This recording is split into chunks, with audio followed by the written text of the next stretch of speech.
They are fantastic for the entrepreneurs that really, they're go-getters. The ones that, there's a rock in front of me. I'm going to figure a way through it, around it, or over it. Right? Yeah. Not, I'm going to stop and sit there and look and wait until someone tells me to go around it. Welcome to the channel, everybody. Today I want to do a follow-up of a short I put out last week on the YouTube channel.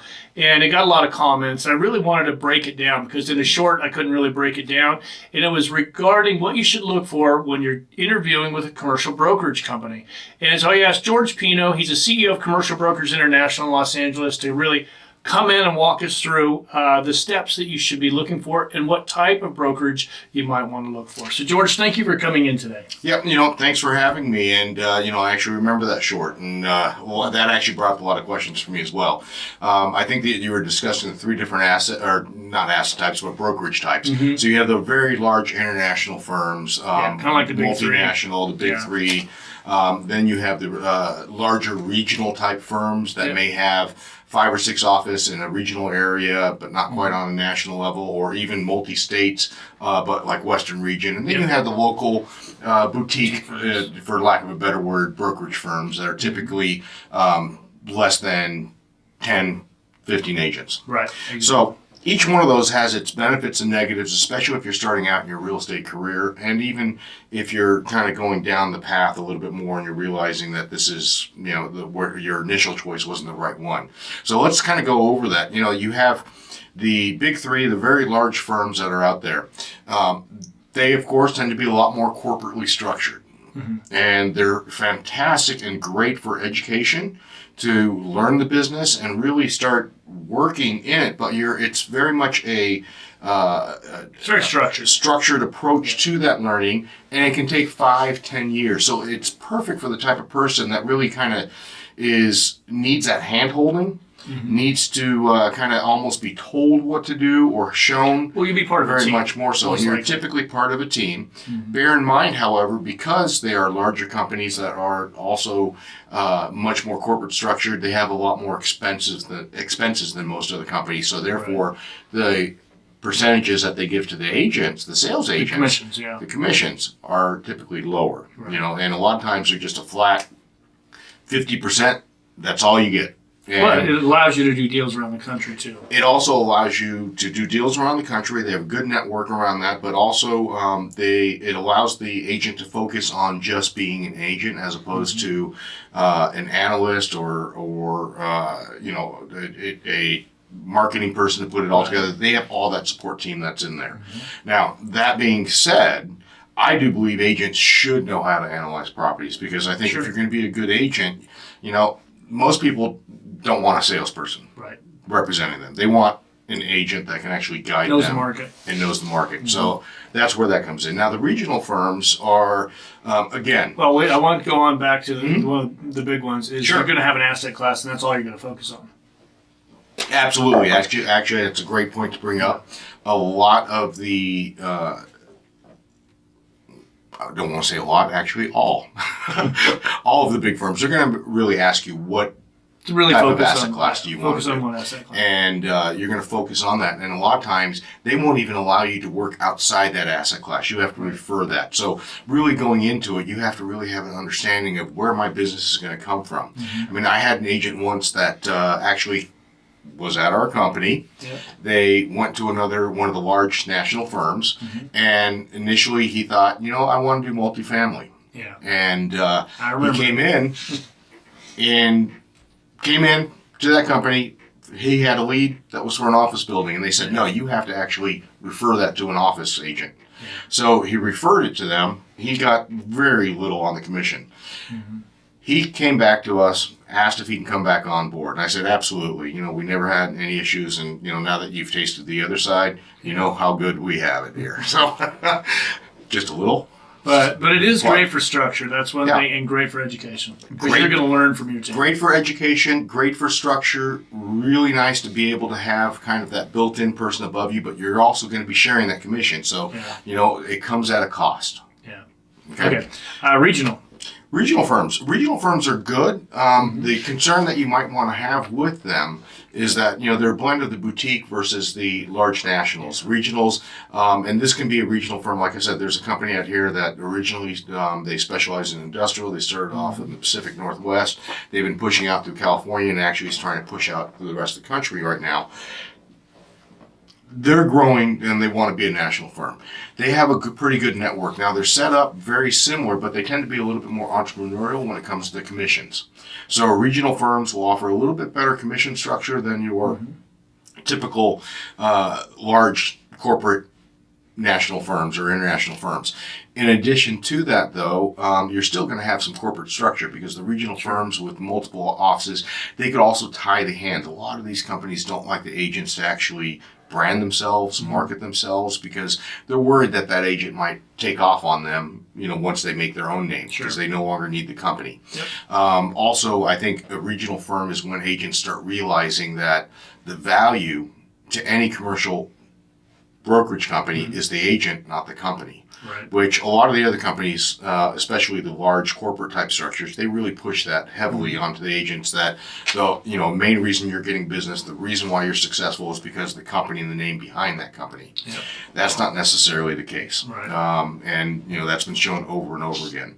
So a regional is really good for those that kind of want that hybrid where they want a little bit of the structure. They need that structure, guidance, but at the same time want a little bit more of a commission structure, commission, and willing to do a little bit more work for themselves. Right. Regionals tend to also typically have their own marketing department, but they're a little bit slower. It's like anything.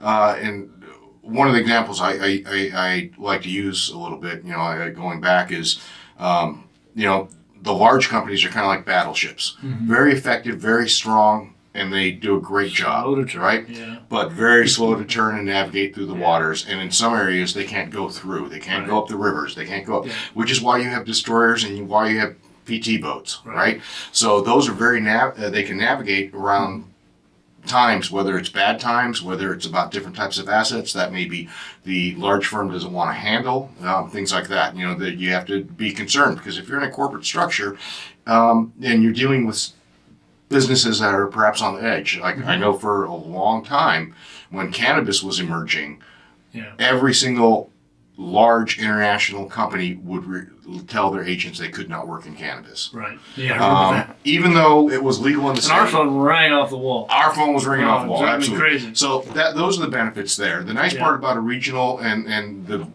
one negative to look at is that they may not have that network of people to refer out and do other business in other states. Yeah, you're going to do, probably locally. Absolutely, and they're going to really push that their company for that. So it's again, a little bit more kind of time. But a lot of them will allow you to do more than one asset class.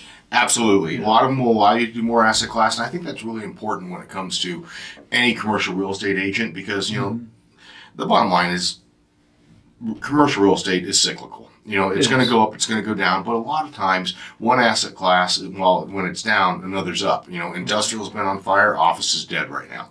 A few years, 10 years ago was probably the exact opposite. Same goes with the multifamily and retail sales. So it's nice to see. It's good to be able to do a little bit of both, but or a little bit of absolutely a little bit of diversification. And then, which leads us right into the boutique firm, which is where a true entrepreneur will go. Because it's kind of open season there. Yeah. Well, I think, the main negative with a boutique firm is what kind of support they're going to give. Right. Are they set up to do that? Yeah. They are fantastic for the entrepreneurs that really, they're go-getters. The ones that, there's a rock in front of me, I'm going to figure a way through it, around it, or over it. Right? Yeah. Not, I'm going to stop and sit there and look and wait until someone tells me to go around it. Right.